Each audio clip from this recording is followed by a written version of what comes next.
এখনো পর্যন্ত আমরা অন্তত মালদা জেলায় বসে বুঝতে পারিনি যে তিনি কোন নির্বাচন লড়ছেন।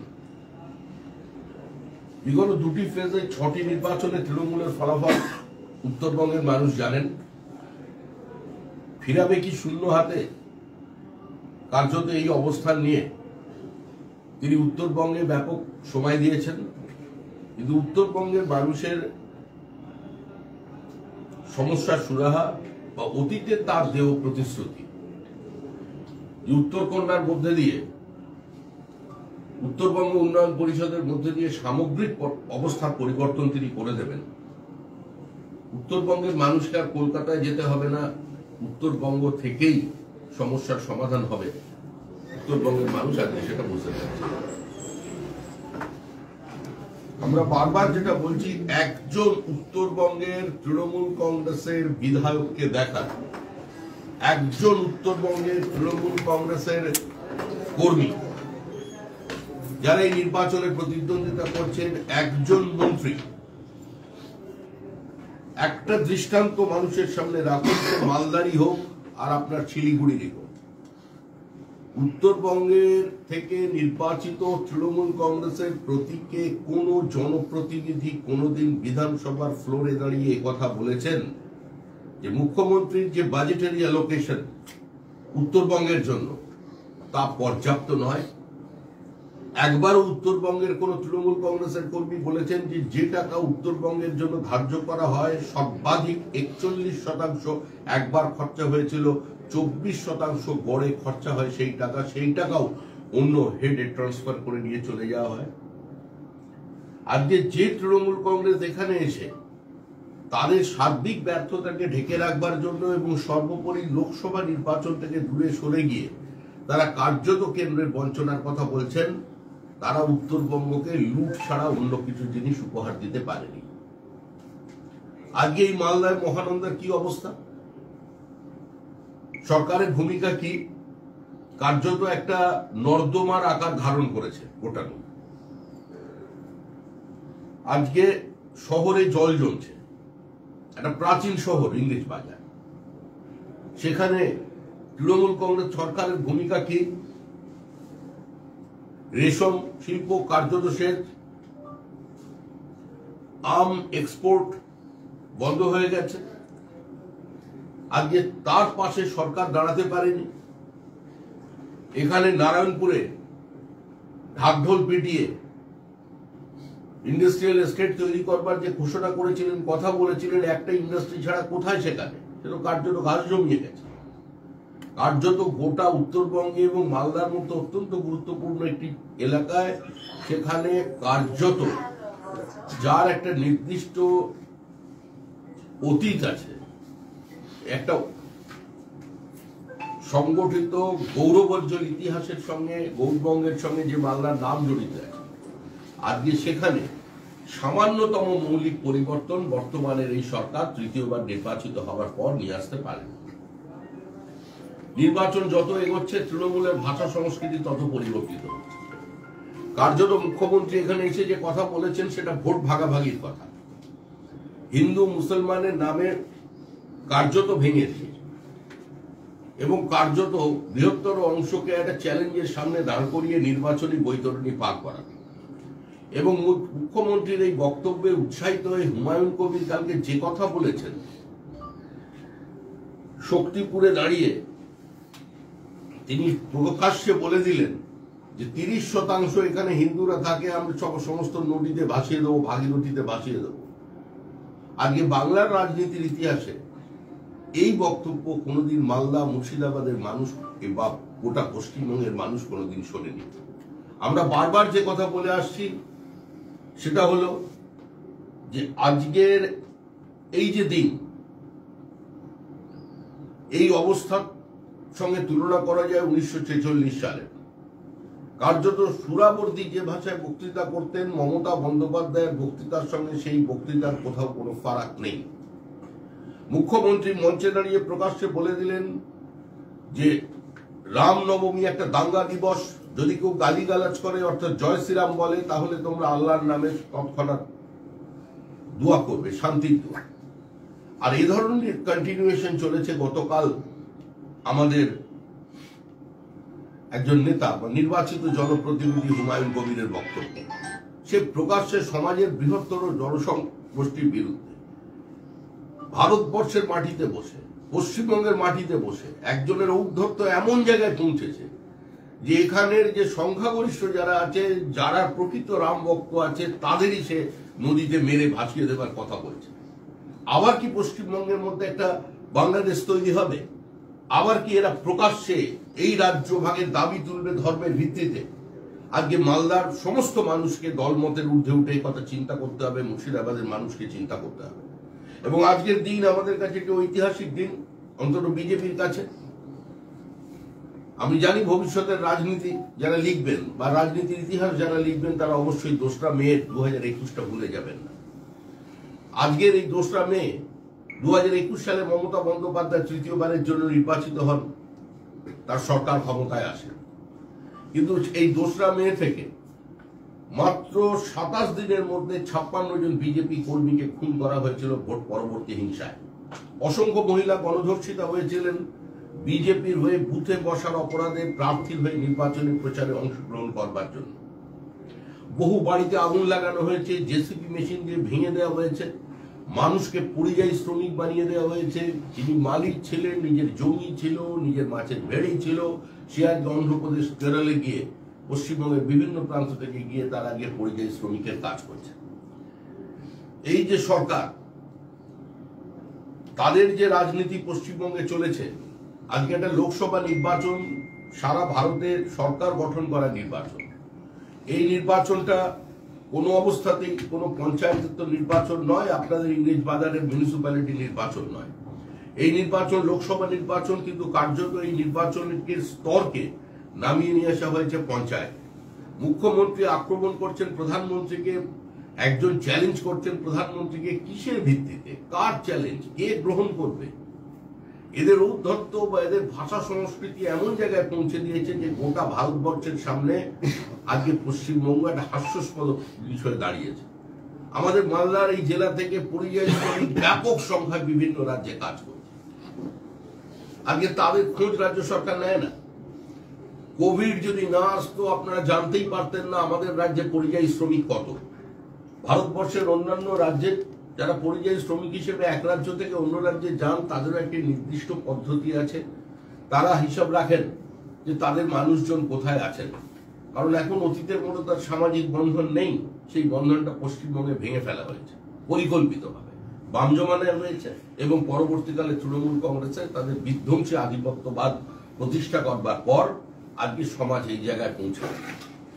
আজকে পরিযায়ী শ্রমিকের মৃতদেহ আসছে। কিভাবে মৃতদেহ আসছে? বিভিন্ন সময় দেখা যাচ্ছে যে ভারতবর্ষের যে কোনো প্রান্তে কোনো নির্মীয়মান বাড়িতে যদি কোনো দুর্ঘটনা ঘটে, কোনো জায়গায় টানেল তৈরি করতে গিয়ে যদি কোনো দুর্ঘটনা ঘটে, দুর্ঘটনা তো কারোর হাতে থাকে না, দুর্ঘটনা ঘটতেই পারে, কিন্তু সেখানে প্রত্যেক ক্ষেত্রেই মালদা মুর্শিদাবাদের নাম জড়িয়ে যাচ্ছে, এখানকার শ্রমিকদের নাম জড়িয়ে যাচ্ছে। মৃতদেহ আসছে বিভিন্ন সময়, কারণ এ রাজ্যে উপযুক্ত কর্মসংস্থান নেই। কালকে দেখলাম অভিষেক বন্দ্যোপাধ্যায় আমাদেরই একজন মহিলা নেত্রীর বক্তব্য তিনি শোনালেন। এর অর্থ কি শোনানো? কি বলেছে বিজেপি? আমরা তো বলছি তৃণমূল কংগ্রেস একটা অনুদান নির্ভর জাতি তৈরি করতে চায়। পশ্চিমবঙ্গের আর্থসামাজিক অবস্থাকে যারা এমন জায়গায় পৌঁছে দিয়েছেন, তারা মনে করছেন যে 1000 টাকা করে দিয়ে প্রত্যেক মহিলার সম্ভ্রম এবং তাদের যে সত্তা, বিশেষ করে তাদের যে রাজনৈতিক বিচারবোধ এবং তাদের ভোটাধিকার তারা কিনে নিতে পারছে। মানুষকে তো পণ্য বানাচ্ছে তৃণমূল কংগ্রেস। মানুষকে টাকা দিয়ে, মানে অনুদান দিয়ে তার থেকে ভোট নিয়ে নেবেন। আজকে কি শোনাচ্ছেন? কি বলেছে বিজেপি? আমাদের অবস্থান তো স্পষ্ট। আমরা চাই পশ্চিমবঙ্গে প্রত্যেকটি মানুষ স্বনির্ভর হোক, আমরা চাই মানুষ নিজে আর্ন করুক।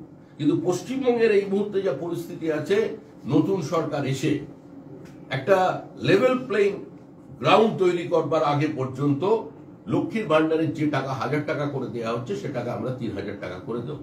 এটা তো আমাদের ঘোষিত অবস্থান, কিন্তু আমাদের মূল লক্ষ্য, আমাদের মূল লক্ষ্য মানুষকে এবং মহিলাদের স্বনির্ভর করা।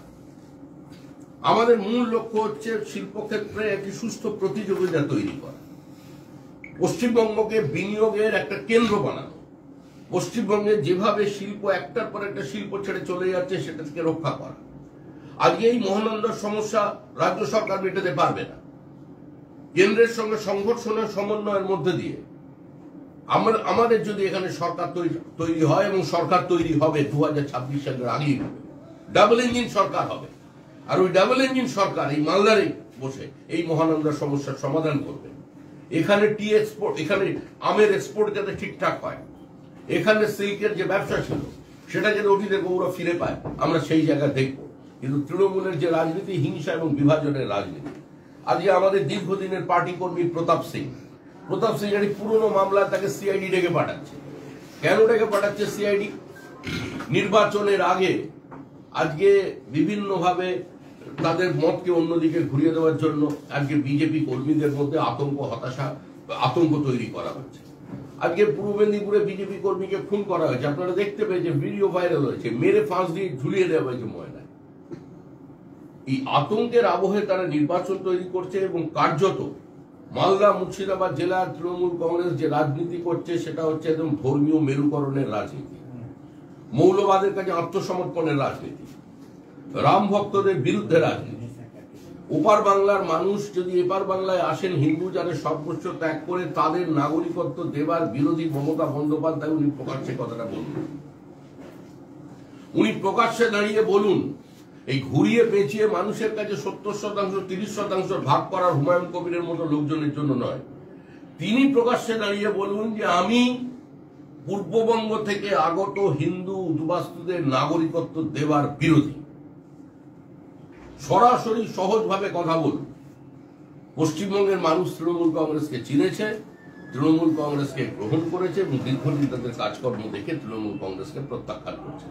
এবং এই যে নির্বাচন মালদা হতে চলেছে, মালদা নয় সারা উত্তরবঙ্গ, শুধু নয় গোটা দক্ষিণবঙ্গ জুড়ে যারা একদিন চরম দুর্দিনে অসহায় মমতা বন্দ্যোপাধ্যায়, একা মমতা বন্দ্যোপাধ্যায় যখন হয়ে গিয়েছিল, যখন জ্যোতিবাবু কার্যত তাকে দেখে বলতেন যে কেউ মাঠে যদি একা বসে হাওয়া খায় আমি কি করতে পারি, সেই মমতা বন্দ্যোপাধ্যায়ের জন্য যারা ঘাম রক্ত দিয়ে দেওয়াল লিখেছিলেন, আজকে সেই সমস্ত কর্মীরা, জাতীয়তাবাদী কর্মীরা যারা বাম জমানার অবসান চেয়েছিলেন, তারা আজকে বিজেপির কাছে আসেন, তারা আজকে বিজেপিকে সমর্থন করছেন প্রত্যেকটা নির্বাচনে। আগে যে 6 ফেজে নির্বাচন হয়েছে, তৃণমূল কংগ্রেস এর বহু কর্মী সমর্থক, কেউ প্রকাশ্যে কেউ গোপনে বিজেপিকে ভোট দিয়েছে। সুতরাং এটা রাজনীতি, এটা কোনো হিন্দু মুসলমানের বিভাজনের রাজনীতি করতে আমরা আসিনি। এবং আমরা যেহেতু এখানকার সংখ্যালঘু অধ্যুষিত অঞ্চল আছে বিভিন্ন জায়গায়, মালদা এবং বিশেষ করে মালদা জেলায়, আজকে সংখ্যালঘুদেরও মনে রাখতে হবে যে আপনাদের গত 1 বছরের মধ্যে পশ্চিমবঙ্গে যত রাজনৈতিক খুন হয়েছে তার মধ্যে সিংহভাগ সংখ্যালঘু।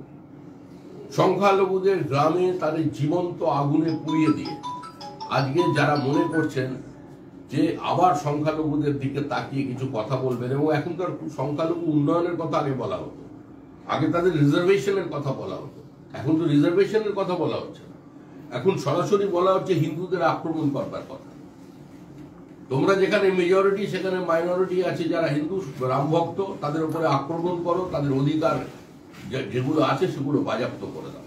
আজকে এই ভিন্ন পরিস্থিতির মধ্যে তৃণমূল কংগ্রেসের রাজনীতি গোটা পশ্চিমবঙ্গকে দাঁড় করিয়েছে। বিশেষ করে অন্যান্য জেলার মতো গোটা উত্তরবঙ্গের মানুষ, মালদার মানুষ এই বিষয়টি সম্পর্কে সচেতন হবে। ধন্যবাদ। দাদা, প্রতাপ সিং এর বিষয়টা নিয়ে কি ইলেকশন কমিশনার বলবেন যে এরকম সময় একজন প্রাক্তন আইপিএস? অবশ্যই বলবেন। কি আমাদের বক্তব্য অত্যন্ত পরিষ্কার যে হঠাৎ এই মুহূর্তে প্রতাপ সিংকে কি কারণে ডেকে পাঠানো হয়েছে, এটা আমরা নির্বাচন কমিশনের কাছে যাব। মাইক্রো লেভেলে, ম্যাক্রো লেভেলে যেমন নির্বাচন কমিশন নজরদারি করেছে, বেশ কিছু পরিবর্তন তারা এনেছে, কিন্তু মাইক্রো লেভেলে আজকে যে জিনিস ঘটছে বিভিন্ন থানায়, আজকে তৃণমূল কংগ্রেস এবং আপনাদের এখানে যিনি নির্বাচনে এই জেলায় প্রার্থী আছেন তিনি তার যে নেটওয়ার্ক তৈরি করে গেছেন এখানে এবং বালুরঘাটে, তার নেটওয়ার্ক সক্রিয়।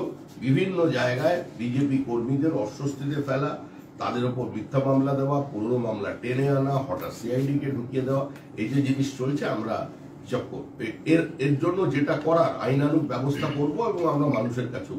দাদা কুণাল ঘোষ বলছে যে যারা টাকা নিয়েছে মন্ত্রীরা এখনো বাইরে ঘুরছে। স্পেসিফিক বলেছে যে পার্থ চট্টোপাধ্যায় যে টাকা তুলছেন সেটা দল জানতো, তারপরেও ব্যবস্থা হয়নি, এবং দল সততা এবং দ্রুততার সঙ্গে চাইলে এই সমস্যা যারা যোগ্য তাদের সমস্যার সমাধান করতে পারতো, কিন্তু দল করেনি সেটা। তাহলে উনি এতদিন তৃণমূল কংগ্রেসে কি করছিলেন এটা তো জানার অপেক্ষা রাখে না। পশ্চিমবঙ্গের একটা স্কুল পাঠ্য বালকও জানে যে তৃণমূল কংগ্রেস কোটা হিসাব করে কুচবিহার থেকে কলকাতা পর্যন্ত চাকরি বিক্রি করেছে 40,000 চাকরি। আর শুধু স্কুলের চাকরি নয়, এমন কোন সরকারি ডিপার্টমেন্ট নেই যেখানে চাকরি বিক্রি নিয়ে কোনো মানুষ কোনো অভিযোগ করেনি। প্রত্যেক ক্ষেত্রে চাকরি বিক্রি হয়েছে।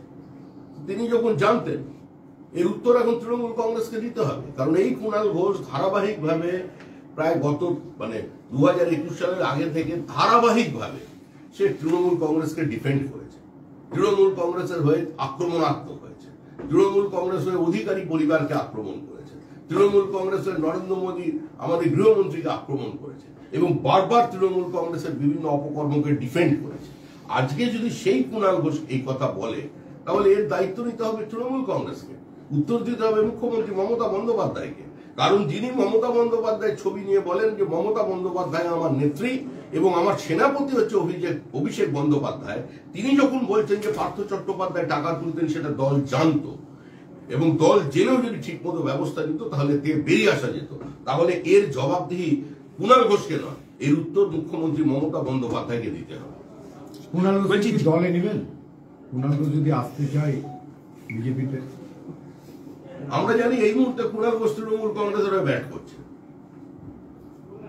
দলে নেওয়া না নেওয়ার প্রশ্ন কোথা থেকে আসছে? কুণাল ঘোষ তো বলেছেন কালকে যে আমি দলে ছিলাম, আছি, থাকবো।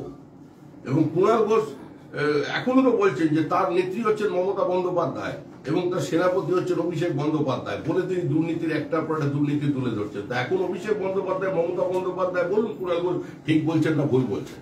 প্রতিদিন সন্ধ্যাবেলা কুণাল ঘোষের বক্তব্য চলত, তার ক্ষুরোদার আক্রমণ চলত। তখন একবারও বললেন না যে কুণাল ঘোষ আমাদের মুখপাত্র নন। একটার পর একটা প্রেস কনফারেন্স প্রত্যেকটা টিভি দেখিয়ে গেল, একটার পর একটা প্রেস কনফারেন্স প্রত্যেকটা সংবাদপত্রে ছাপা হলো, এবং তার আগে কুণাল ঘোষ মুখপাত্র সাধারণ সম্পাদক লিখে দেওয়া হলো। তখন তৃণমূল কংগ্রেস আপত্তি করলো না। কালকে বিকেলবেলা তারা যে প্রেস রিলিজ দিল, তারা যে 2 লাইন লিখে দিয়ে সেটা তো সংবাদ মাধ্যমকে থ্রেট করেছে। তারা বলে যে পরবর্তীকাল থেকে কুণাল ঘোষের যে বক্তব্য এটা ছাপা হলে সেটার দায়িত্ব লিগাল অ্যাকশন নেবে।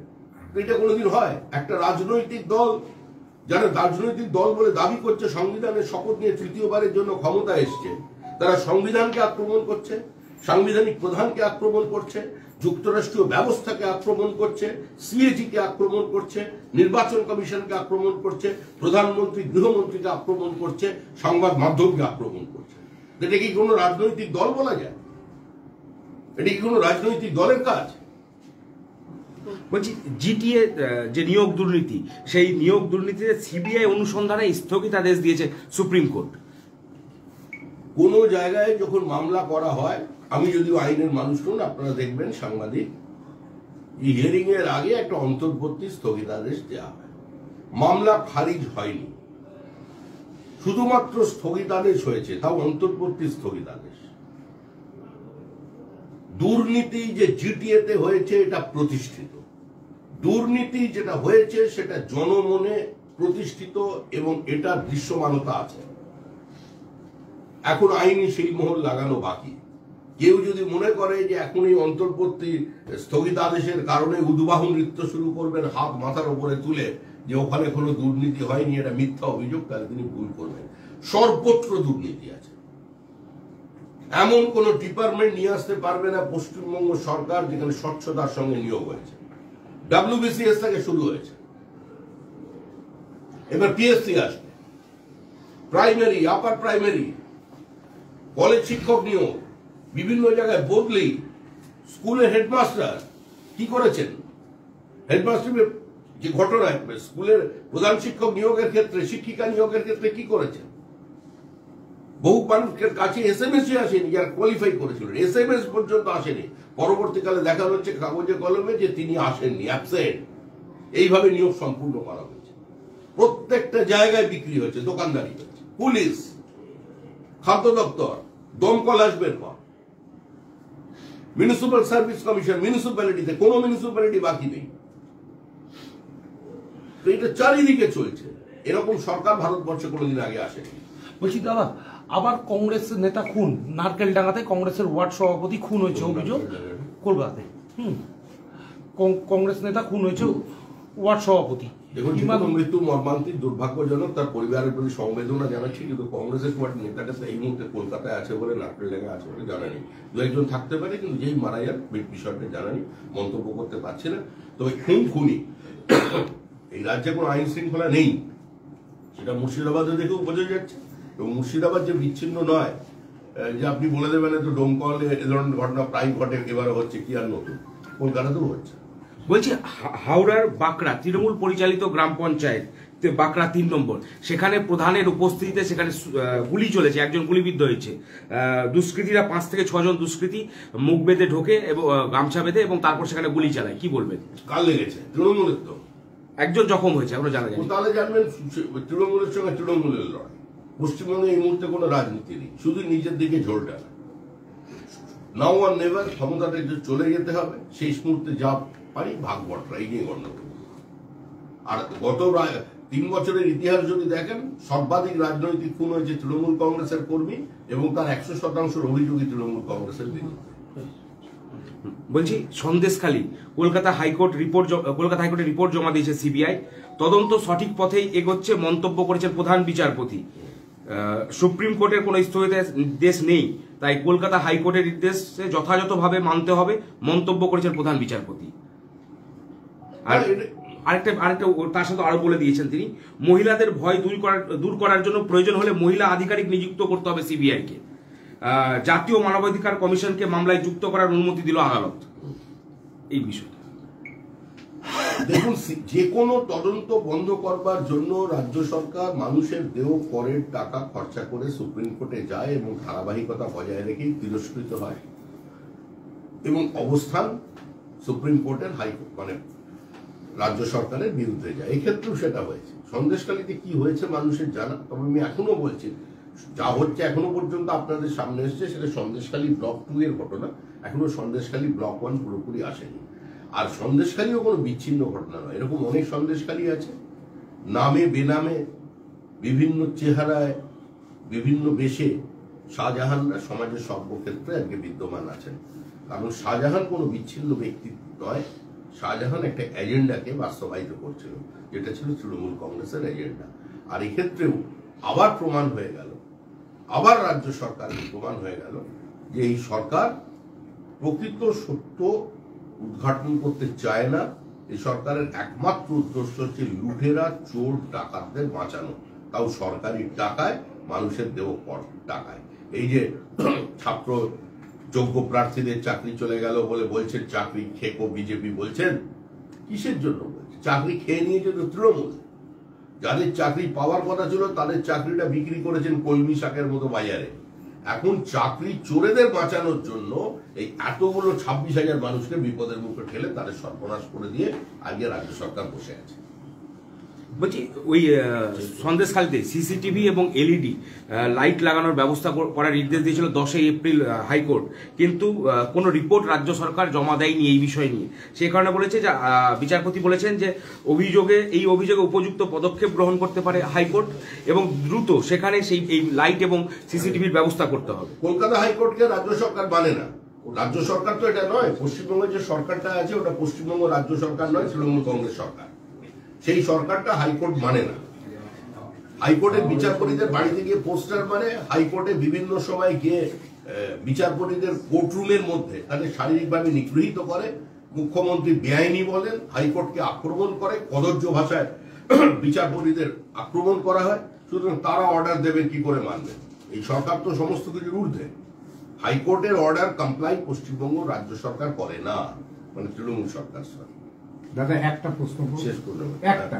কুণাল ঘোষ বলছে যে মন্ত্রী টাকা চেয়েছে সেই মন্ত্রী এখনো মমতা বন্দ্যোপাধ্যায়ের ক্যাবিনেটের মন্ত্রিসভায় আছে, গতকালকে বলেছেন। আমি কি করে বলবো? আমরা তো বলছি ক্যাবিনেট সিদ্ধান্ত এটা। আপনি ফিরহাদ হাকিমের স্টেটমেন্ট দেখুন, যেদিন পার্থ চট্টোপাধ্যায়ের নাম প্রথম এই দুর্নীতিতে আসে সেদিন ফিরহাদ হাকিম বলেছিলেন যদি কোনো ভুল হয়ে থাকে, ভুল পার্থদার একার নয়, আমাদের সকলের ভুল, এটা যৌথ দায়িত্ব, কালেকটিভ রেসপন্সিবিলিটি। এটা ক্যাবিনেটের সিদ্ধান্ত, কালেকটিভ রেসপন্সিবিলিটি। এত বড় লুট হয়েছে, দুর্নীতি হয়েছে, এর তৃণমূলের অনুমোদন ছাড়া একটা ক্লাস 5-এর বাচ্চা বিশ্বাস করবে? সুতরাং যারা নিয়েছিলেন তারা ওর মধ্যে আছেন। আমরা তো এই জন্যই মুখ্যমন্ত্রীর বিবৃতি দাবি করছি। মুখ্যমন্ত্রী বিবৃতি দিন যে গত 3 বছর ধরে কুণাল ঘোষ যে আক্রমণাত্মক ভাষায় বিরোধীদের আক্রমণ করেছেন, প্রধানমন্ত্রী স্বরাষ্ট্রমন্ত্রীকে আক্রমণ করেছেন, বহিরাগত বলেছেন, শুভেন্দু অধিকারীকে আক্রমণ করেছেন, শিশির অধিকারীকে আক্রমণ করেছেন, বিজেপির প্রত্যেক নেতা, দিলীপ ঘোষ, আমাদের সভাপতি, প্রত্যেককে আক্রমণ করে চলেছেন। যিনি তৃণমূল কংগ্রেসের হয়ে 3 বছর ধরে এই ঝোড়ো ইনিংস খেলে গেলেন, একদম ব্যাটে পড়ার সঙ্গে সঙ্গে পুরো মানে স্ট্রাইক রেট যার এত হাই ছিল, তো পুরো এই তাপটা যখন তৃণমূল কংগ্রেস নিয়েছে তখন এর উত্তরও তৃণমূল কংগ্রেসকে দিতে হবে। আমরা কুণাল ঘোষের এই বক্তব্যের জন্য মুখ্যমন্ত্রীর বিবৃতি দাবি করছি। কারণ কুণাল ঘোষ রাতারাতি অবস্থান বদলে যাওয়া যায় না। আজকে আমাকে পার্টি থেকে যদি সাসপেন্ড করে দেয়, কালকে আমি যদি পার্টির প্রাক্তন হয়ে যাই, তাহলে আমার আজকের বক্তব্যটা পার্টির বক্তব্য নয়, বা গত 3 বছর ধরে আমি যে কথা বলে আসছি পুরো আমার বক্তব্যটাই ভুল ছিল। এটা যেরকম আপনারা মানবেন না, তৃণমূল কংগ্রেস মানবে না, এবং কোন সুস্থ স্বাভাবিক মানুষ মানবে না। ফলে কুণাল ঘোষের এতদিন বক্তব্যের স্বাদ যখন নিয়েছেন, তখন একটু বিস্বাদ হলে সেটা একটু ঠিকঠাক করতে হবে আপনাদের। আমরা আবার বলছি, এই মুখ্যমন্ত্রী এই বক্তব্য বিবৃতি চাই। আর মুখ্যমন্ত্রী এসে বলুন গত 4 বছর ধরে কুণাল ঘোষ যা বলেছেন সম্পূর্ণ ভুল বলেছেন। দুটোর মধ্যে একটা স্টেটমেন্ট করুন, মুখ্যমন্ত্রীর বিবৃতি চাই। কারণ ও ভয়াবহ অভিযোগ।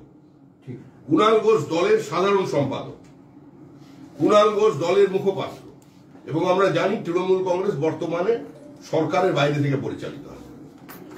সরকারের বাইরে থেকে তৃণমূল কংগ্রেস সরকারটা পরিচালিত হচ্ছে। সরকারের বাইরে দলের যিনি উত্তরাধিকারী তার সিদ্ধান্ত সরকারিভাবে রূপায়িত হয়। তিনি সরাসরি নির্দেশ দেন, পুলিশ তার কথা শোনে। সুতরাং যখন তার এই কুণাল ঘোষ যখন এই কথা বলছেন, এটা অত্যন্ত ভয়াবহ অভিযোগ। এই উত্তর নিয়ে আমরা বিবৃতি আবার বলছি, আমরা মুখ্যমন্ত্রীর বিবৃতি চাই, অন্য কারণ নয়। একটা লাস্ট কোশ্চেন, সেটা হচ্ছে দামোদর থেকে অবৈধভাবে বালি উত্তোলনের অভিযোগ দায়েরের জনস্বার্থ মামলা হয়েছিল। এফআইআর দায়ের করে ক্ষান্ত থাকলে হবে না, অবৈধভাবে বালি উত্তোলন বন্ধ করতে হবে। হাইকোর্ট বলেছে 3 মাসের মধ্যে পুলিশ প্রশাসনকে ব্যবস্থা নেওয়ার নির্দেশ দিয়েছে। আগে ব্যবস্থা নেবে। আমি খুব কম দিনের জন্য একটি জায়গায় বিধায়ক ছিলাম, বসিরহাট দক্ষিণ, যেখানে নদী হচ্ছে নিচু, শহরটা উঁচু, এমনি বিপজ্জনক অবস্থায় আছে নদীর পাড়ে, টোপোগ্রাফিক্যাল ডিসঅ্যাডভান্টেজ আছে, জলে ডোবা। পুলিশের উপস্থিতিতে, পুলিশের আজ দাঁড়িয়ে আছে, সেখান থেকে সাকশন দিয়ে সাদা বালি তুলছে। সর্বনাশ হয়ে যাবে সমস্ত দরিদ্র মানুষ যারা নদীর ধারে বসবাস করছে। বাড়ি আছে, শেষ হয়ে যাবে। সর্বত্র চলেছে, গোটা উত্তরবঙ্গ জুড়ে আপনাদের কাঠ চুরি হয়ে যাচ্ছে। আপনারা বাইরে দেখছেন, ডুয়ার্সের সামনে জঙ্গল দেখছেন, কাঠ দেখছেন, ভিতরে গিয়ে দেখুন সাফা, বিলুপ্ত পাখি, বহু ক্যাকটাস, অর্কিড, সেগুলো সম্পূর্ণ লুট হচ্ছে, চুরি হচ্ছে, নদী থেকে বোল্ডার তোলা হচ্ছে।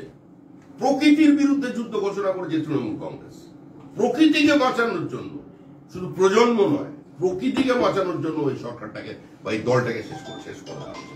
মানে শেষ মানে ওই তৃণমূলের ভাষায় শেষ নয়, খতমের রাজনীতি নয়, মানে মাওবাদী হিসাব নয়, যাদের সঙ্গে হাত মিলিয়েছিলেন 11 লাখ, তাদের মতো নয়, রাজনৈতিক ভাবে শেষ করতে হবে।